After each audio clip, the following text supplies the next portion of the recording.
Hi friends, ಎಲ್ರಿಗೂ ನಮಸ್ಕಾರ ಮತ್ತು ಸ್ವಾಗತ.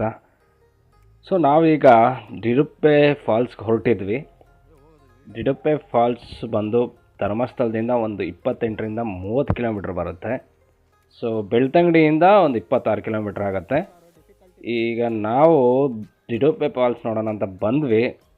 ಏನು ಆಯಿತು ಅಂದರೆ ದಿಡುಪ್ಪೆ ಫಾಲ್ಸಲ್ಲಿ ಎಂಟ್ರಿ ಕೊಡಲಿಲ್ಲ. ಕಾರಣ ಏನಂದರೆ ನೀರು ಜಾಸ್ತಿ ಇದೆ, ಮಳೆ ಆಗಿರೋದ್ರಿಂದ ಯಾವುದೇ ಫಾಲ್ಸ್ಗಳ ಹತ್ರನೂ ಬಿಡ್ತಿಲ್ಲ. ಸೊ ನಾವು ಬಂದು ವೇಸ್ಟ್ ಆಯಿತು. ಸೊ ಅದರಿಂದ ನಾವು ಅಲ್ಲಿ ವೆಯ್ಟ್ ಮಾಡ್ತಾಯಿದ್ವಿ, ಕೇಳ್ಕೊಂಡ್ವಿ, ಬಿಡಿ ಸರ್ ಅಂದರು, ಯಾರನ್ನೂ ಬಿಡ್ತಾಯಿಲ್ಲ.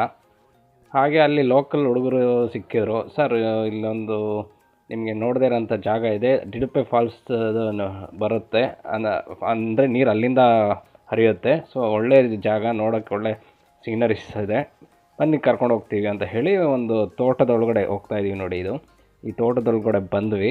ಇದು ಪ್ರೈವೇಟ್ ಪ್ರಾಪರ್ಟೀಸು. ಸೊ ಯಾರಿಗೂ ಆ ಥರ ಅಲೌಡ್ ಇಲ್ಲ.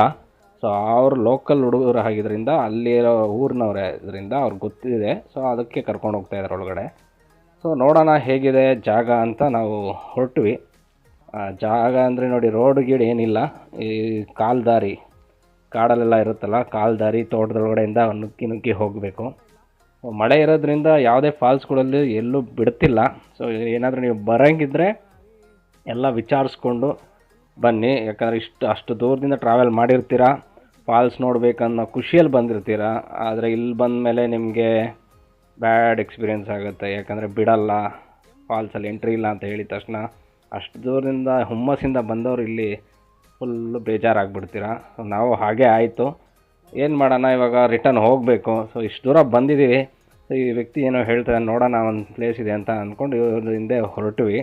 ಸೊ ಹೊರಟಾಕ ಸಿಕ್ಕಂಥ ಜಾಗನೇ ಇದು ಫುಲ್ಲು ತೋಟ. ನೋಡಿ, ಅಡಿಕೆ ತೋಟ ಇದೆ, ಸೊ ಕಾಡು, ಕಾಫಿ ತೋಟ ಎಲ್ಲ ಇದೆ. ಅದರ ಸಂದಿಯಿಂದ ನಾವು ಒಳಗಡೆ ಹೊರಟ್ವಿ. ಫಾಲ್ಸು ವಾಟರು ಹರಿಯುವಂತಹ ಸ್ಥಳ ಇದು. ತುಂಬಾ ಚೆನ್ನಾಗಿದೆ ಅಂತ ಹೇಳಿದ್ರು. ಸೊ ಅದಕ್ಕೆ ನೋಡೋಣ ಅಂತ ಹೊರಟಿದ್ವಿ. ನೋಡೋಣ ಬನ್ನಿ. ಮಳೆ ಆಗಿರೋದ್ರಿಂದ ನೀರೆಲ್ಲ ತುಂಬ ತೋಟದಲ್ಲಿ ಇದೆ. ಸೊ ಕಾಲೆಲ್ಲ ಹಾಗಾಗಿ ಒಳಗಡೆ ಊದ್ಕೊಳ್ತಾ ಇತ್ತು. ಅಷ್ಟೇನು ಒಳಗಡೆ ಹೋಗಲ್ಲ, ಬಟ್ ಕೆಸರು ಇರುತ್ತೆ. ಹಾಗೆ ಸಂಧಿಯೆಲ್ಲ ಬಂದು ಈ ಥರ ಎಲ್ಲ ಸಾಹಸ ಮಾಡಿಕೊಂಡು ಬಂದ್ವಿ. ಓ, ನೀರು ಇಲ್ಲೇ ಹರಿಯುತ್ತಂತೆ, ನೋಡೋಣ.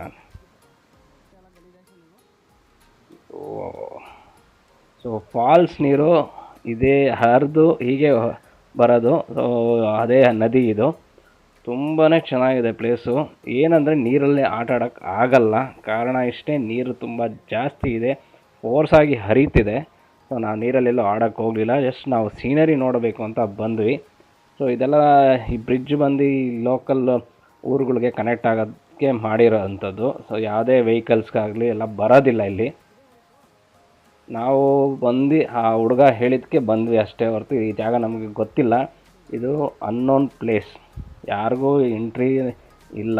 ಬಟ್ ಏನೋ ಗೊತ್ತಿರೋ ಅಂಥ ವ್ಯಕ್ತಿ ಇಷ್ಟು ದೂರ ಬಂದಿದ್ದಾರೆ, ಫಾಲ್ಸ್ ನೋಡದೆ ಬೇಜಾರಾಗಿ ಹೋಗ್ತಾಯಿದ್ದಾರೆ, ಬನ್ನಿ ಅಂತ ಕರ್ಕೊಂಡು ಬಂದಿದ್ದಕ್ಕೆ ನಾವು ಬಂದ್ವಿ ಅಷ್ಟೇ. ಇಲ್ಲಿ ತುಂಬ ಚೆನ್ನಾಗಿದೆ ಪ್ಲೇಸು.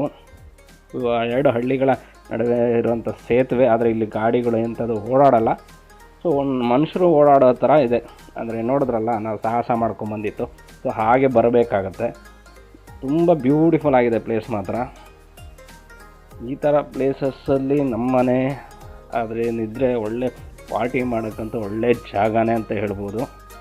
ತುಂಬ ಚೆನ್ನಾಗಿದೆ. ಬಟ್ ನೀರಲ್ಲಂತೂ ಆಡಲಿಲ್ಲ ನಾವು. ಜಸ್ಟ್ ಸುಮ್ಮನೆ ಹಾಗೆ ಎಲ್ಲ ನೋಡಿಕೊಂಡು ನೀರಲ್ಲಿ ಸ್ವಲ್ಪ ಕಾಲು ಕೈ ಆಡಿಸ್ಕೊಂಡು ಹೋದ್ವಿ ಅಷ್ಟೇ ಹೊರತು ಯಾವುದೇ ನೀರಲ್ಲಿ ಇಳಿಯೋಕ್ಕೆ ಹೋಗಲಿಲ್ಲ. ನೀವು ಅಷ್ಟೇ, ನೀರು ಜಾಸ್ತಿ ಇದ್ದಾಗ ದಯವಿಟ್ಟು ಎಲ್ಲೂ ಇಳಿಯೋಕ್ಕೆ ಹೋಗಬೇಡಿ. ತುಂಬ ಡೇಂಜರ್ ಆಗಿರುತ್ತೆ. ಯಾಕಂದರೆ ನೀರು ಯಾವ ಸಮಯದಲ್ಲಿ ಹೇಗೆ ಫೋರ್ಸಾಗಿ ಹರಿಯುತ್ತೆ ಅಂತ ಹೇಳೋಕ್ಕಾಗಲ್ಲ. ಸೊ ಅದರಿಂದ ಆದಷ್ಟು ಸೇಫ್ ಆಗಿರಿ. ನೀರು ಹತ್ರ ಎಲ್ಲ ಆಟ ಆಡೋಕ್ಕೆ ಹೋಗಬೇಡಿ. ನೀರು ಜಾಸ್ತಿ ಇದ್ದಾಗ. ಕಮ್ಮಿ ಇದ್ದಾಗ ಸೇಫಾಗಿರ್ಬೋದು, ಬಟ್ ಜಾಸ್ತಿ ಇದ್ದಾಗ ನಿಜವಾಗ್ಲೂ ಎಷ್ಟೇ ಈಜುವಂಥ ವ್ಯಕ್ತಿ ಆದ್ರೂ ಆಗಲ್ಲ. ತುಂಬ ಚೆನ್ನಾಗಿದೆ. ಇಲ್ಲಿ ಲೋಕಲ್ ಅವರ ಮನೆ, ಆ ತೋಟದವ್ರ ಮನೆ ಅನಿಸುತ್ತೆ ಇಲ್ಲಿರೋದು. ಸೊ ಅವ್ರ ಮನೆ ಇದೆ ಇಲ್ಲಿ. ನೋಡಿ, ಸಂದಿಯಲ್ಲೂ ನೀರು ಹರಿಯುತ್ತೆ ಚಿಕ್ಕದಾಗಿ. ಮಳೆ ಕಾಲದಲ್ಲಂತೂ ಇರೋ ಜಾಗದಲ್ಲೆಲ್ಲ ನೀರು ಬರ್ತಾನೆ ಇರುತ್ತೆ. ಸೊ ಚೆನ್ನಾಗಿದೆ ಪ್ಲೇಸು. ಬಟ್ ಏನಂದರೆ ದಿಡುಪ್ಪೆ ಫಾಲ್ಸ್ ನೋಡೋಕ್ಕಾಗಲಿಲ್ಲ. ನೀವು ಅಷ್ಟೇ ಬರೋ ಹಾಗಿದ್ದರೆ ಎಲ್ಲ ವಿಚಾರಿಸ್ಕೊಂಡು ಬನ್ನಿ. ಯಾಕಂದರೆ 106 ಕಿಲೋಮೀಟ್ರ್ ದೂರದಿಂದ ಬರ್ತೀರಾ, ಬಂದು ನೋಡೋಕ್ಕಾಗಿಲ್ಲ ಅಂದರೆ ಬೇಜಾರಾಗಿಬಿಡ್ತೀರಾ. ಸೊ ಅದರಿಂದ ಎಲ್ಲ ವಿಚಾರಿಸ್ಕೊಂಡು ಬನ್ನಿ. ಮಳೆ ಸೀಸನಲ್ಲಿ, ಮುಖ್ಯವಾಗಿ ಮಳೆ ಸೀಸನಲ್ಲಿ, ಯಾಕಂದ್ರೆ ನೀರು ಜಾಸ್ತಿ ಇದ್ದಾಗ ಎಂಥ ಫಾಲ್ಸ್ಗೂ ಎಂಟ್ರಿ ಕೊಡೋಲ್ಲ, ಸುಮ್ಮನೆ ಬಂದು ರಿಟರ್ನ್ ಹೋಗ್ಬೇಕಾಗತ್ತೆ. ನಮ್ಮದು ಅದೇ ಆಯಿತು. ಸೊ ಅದರಿಂದ ಇಲ್ಲಿ ಯಾರೋ ಹೇಳಿದ್ರು ಅಂತ ಬಂದ್ವಿ, ಇದೊಂದು ಪ್ಲೇಸ್ ನೋಡಿಕೊಂಡು ಮತ್ತೆ ರಿಟರ್ನ್ ಹೋಗ್ತಾಯಿದ್ದೀವಿ.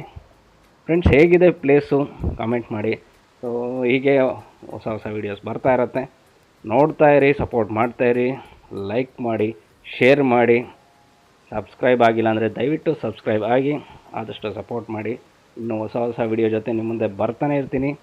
ಅಲ್ಲಿ ತನಕ ನಿಮ್ಮೆಲ್ರಿಗೂ ಬಾಯ್ ಹೇಳ್ತಾ ಈ ವಿಡಿಯೋನ ಇಲ್ಲಿಗೆ ಮುಗಿಸ್ತಾ ಇದ್ದೀನಿ. Take care friends.